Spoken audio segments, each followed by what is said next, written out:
Hey YouTube, it's Faye, and for today's video, in the shop we've got a noisy Tundra with a 5.7 V8 engine. So we are going to replace the drive belt and potentially some pulleys today. Let's get right into it. Tools that you're gonna need to do this job. You're gonna need a 12mm and a 14mm socket, a short extension, a 5.5 Allen socket, and I only had a 1/4 inch drive at my shop, so I also had a little adapter to make it 3/8. I have a long 3/8 breaker bar, but I also have my favorite 3/8 inch drive ratchet, and then I use this as an extender for it. You can use battery power if you want, but not necessary. And a flashlight. Also not totally necessary, but I needed them here, is just something to clean the surface with after we remove the pulleys. I did have an oil leak that I wanted to check out, so I wanted to clean everything off. Almost forgot my torque wrench. You know I'm a stickler about torque specs, so definitely don't forget that in your list of tools as well. Now, parts you're gonna need to do this job. You are gonna need the tensioner assembly, the drive belt, and the one idler pulley. Let's get the truck up in the air because this job is easiest when done from underneath the vehicle. Now, usually you'd start by removing the skid plate, but this Tundra seems to be missing this piece. If you have one, then go ahead and remove it now with your 12mm socket and a ratchet and place it aside. Once the skid plate is off, you can see that we can easily access the drive belt from underneath the truck. We're gonna loosen the tensioner here and lock it into place to pull the drive belt off. I'm using a 5/32 Allen wrench for this purpose, but anything can work here as long as it fits into the little hole and sticks out enough to stop the tensioner from turning back. Now we're just gonna fish the drive belt out, and if you remove it from all the pulleys, you'll see that you don't have to sneak it over the fan because it's actually wrapped around the fan pulley from underneath.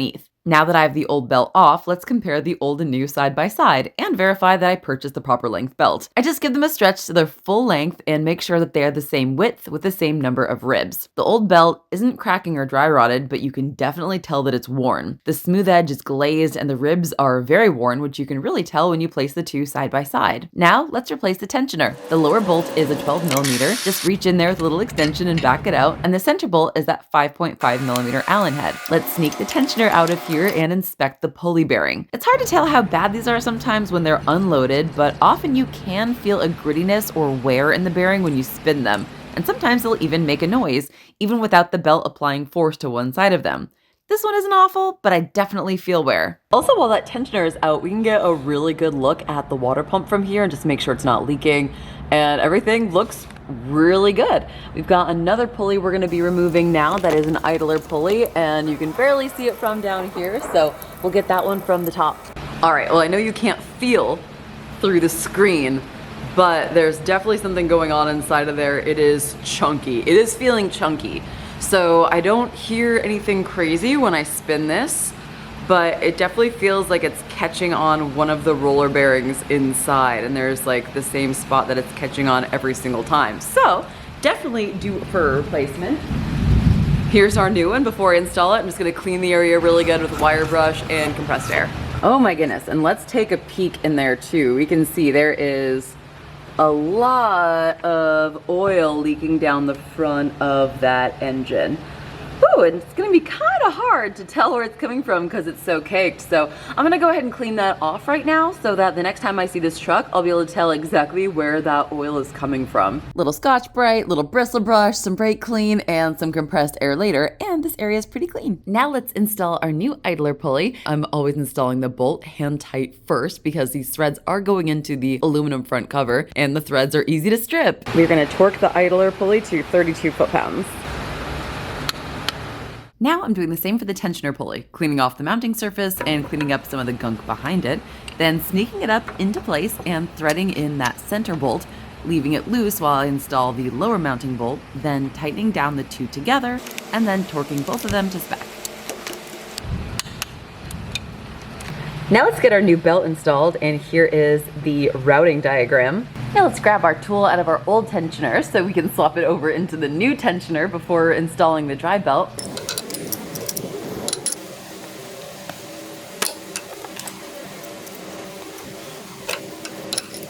So I'm gonna drop the belt down from the top first and lay it across those top few pulleys, and then it comes up and over this new idler. I put it around the power steering pump pulley, which is right there, over the water pump pulley, which is right here, and you can see the fan is right there, and then I've got it over this first little idler. Then once again, still from the top, I was able to push the drive belt down and around the AC compressor there. And on the other side of the AC compressor, I'm pulling the belt up and wrapping that smooth side around the fan. And I'm gonna do the rest from underneath the truck. And from underneath the truck, you can see we've got excellent view of the AC compressor, and we can actually see it doesn't look too healthy, so hoping that that's actually not what the noise is coming from. But got the belt around it, and then up and over the fan there, and from underneath, I'm gonna pull the belt back and over the crank pulley right there. And you can see the belt coming down from the power steering pump pulley up there. And forgive the lighting, but I'm trying to do this like real world, not with pulling the radiator. It's coming down here over the alternator. Then we can sneak it up over the tensioner there. So that's what we are looking at. Alrighty, now let's release tension and remove this little tool. And let's fire up and hope that the sound went away.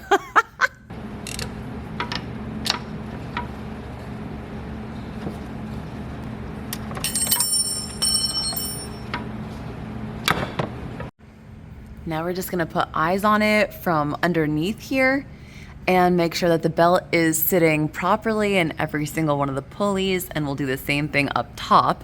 And even though there's no skid plate, normally I would say we start it up and look at it before putting the skid plate back on. Now we're doing an inspection up top and just making sure that the belt is riding on every single one of those pulleys properly before we start it up.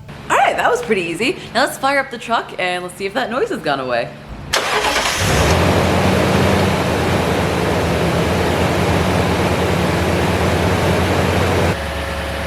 A success. Thank you so much for watching. I hope that you enjoyed this video, and I hope that this helped you replace your drive belt, tensioner, and pulley on your second generation Toyota Tundra with the 5.7 liter V8 engine. I will see you in my next video. Bye.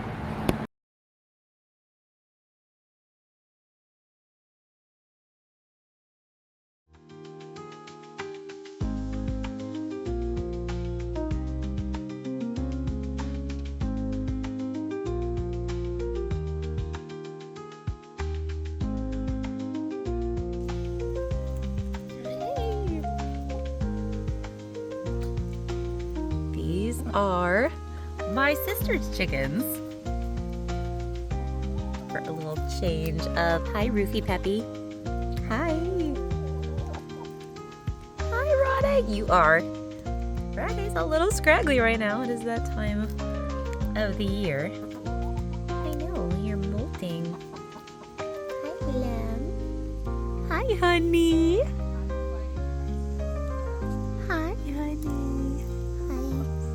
Roofy Peps. Hi, little Peps.